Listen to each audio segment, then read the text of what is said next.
ప్రత్యేక గూర్ఖాలాండ్ డిమాండ్ కోసం డార్జిలింగ్లా రోజు రోజుకు ఉద్రిక్తతలు పెరుగుతున్నాయి. ఓ దిక్కు పోలీసులు, ఇంకో దిక్కు ఆందోళనకారులు. ఎక్కడ చూసినా ఆందోళనలే. వీళ్ల నడుమ టూరిస్టులు నానా కష్టాలు పడుతున్నారు.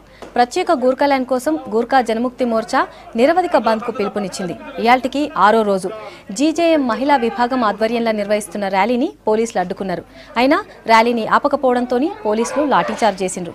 పోలీసులపై రాళ్లు విసురుతూ ఆందోళనకారులు రెచ్చిపోయినరు. ఆందోళనకారుల మీద టియర్ గ్యాస్ ప్రయోగించిండ్రు పోలీసులు. దీంతో పరిస్థితి ఇంకింత ఉద్రిక్తంగా మారింది. ఈ ఆందోళనల పోలీసులకు దెబ్బలు తగిలినాయి. పోలీస్ జీబుల్ని ఆందోళనకారులు తగలబెట్టిండ్రు.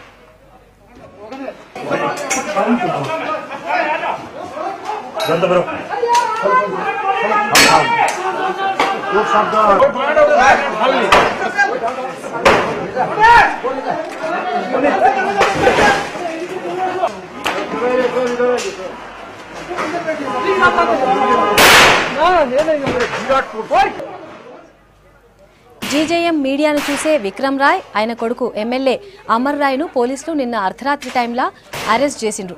ఇది ఇట్లుంటే జీజేఎం ఆందోళనకారులు తమ ఇండ్ల మీద రాళ్లు, పెట్రోల్ బాంబులు విసిరి నిప్పు పెట్టేందుకు ప్రయత్నించిండ్రని తృణమూల్ నేతలు ఆరోపిస్తున్నారు.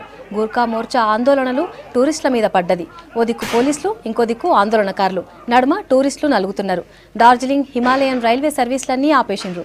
మార్కెట్లు, దుకాణాలు, హోటల్స్ని మూసేసిండ్రు.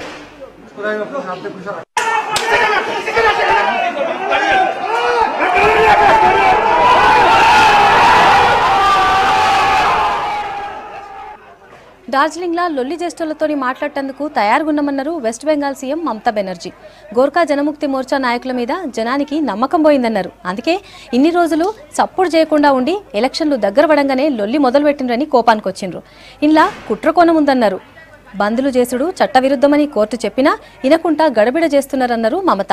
చట్టాన్ని చేతులకు తీసుకుంటోళ్లను చూసుకుంటా ఊరుకోమన్నారు. ఆందోళనకారులు ఇప్పటికే పోలీస్ ఆఫీసర్ని చంపేసిండ్రన్నారు. एक डीप रूटेड कॉन्स्पिरेसी है. एक दिन में इतना बोमा नहीं आया, इतना बॉम्ब्स नहीं आया, इतना आर्म्स नहीं आया. ये बहुत दिन से जमा हुआ. और हमारा इधर में बहुत सारे बॉर्डर है, स्टेट का बॉर्डर है, इंटरनेशनल बॉर्डर है, इधर से भी आए हुए हैं. Only they are using the arms, throwing the bombs and using their vandalism in such a way. But I'm sorry to say, it never happened. My journalist friends are also kidnapped today. Their life and security is in danger also. What they have started this, I don't know what they are getting support from where. In the name of so-called political party.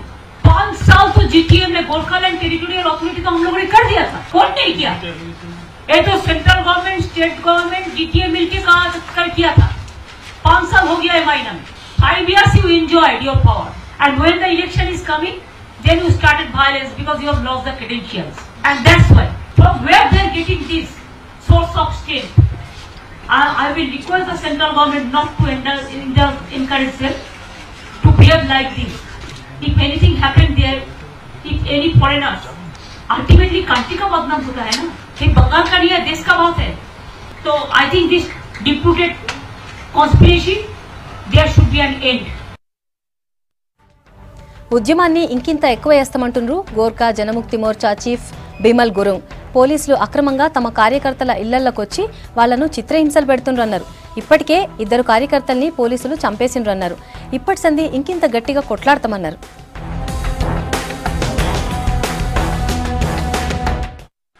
यो चीजलाई प्रशासनको तर्फबाट ब्यारिकेडिङ गरेर एउटा unnecessary हाम्रा सम्पूर्ण नारी मोर्चाहरूलाई केही सेक्सनमा अगाडि जानु दिएर बीचमा एउटा बाधा गरेर उहाँले टियर ग्यासहरू फ्याँकेर जुन प्रकारको अन्याय र अत्याचार गरी अनि जुन प्रकारको बङ्गाल सरकारको एउटा तानाशाही राजनीति जुन प्रकारले भइरहेका छन्, दिन प्रतिदिन अन्याय र अत्याचार, कसैको घर तोड्ने, कसैको घरलाई चोर्ने, अनि घरमा गएर सम्पूर्ण त्यहाँका चिजबिजहरूलाई एउटा तसनस गर्ने अनि लुटेर लाने जुन एउटा कन्सेप्ट लिएर एउटा राजनीति जुन एउटा भइरहेका छन्, म अपिल गर्न चाहन्छु सम्पूर्ण नागरिकहरूलाई जुन प्रकारको आज हुँदैछन् हाम्रो गोर्खा जातिमाथि, नेपाली जातिमाथि अन्याय र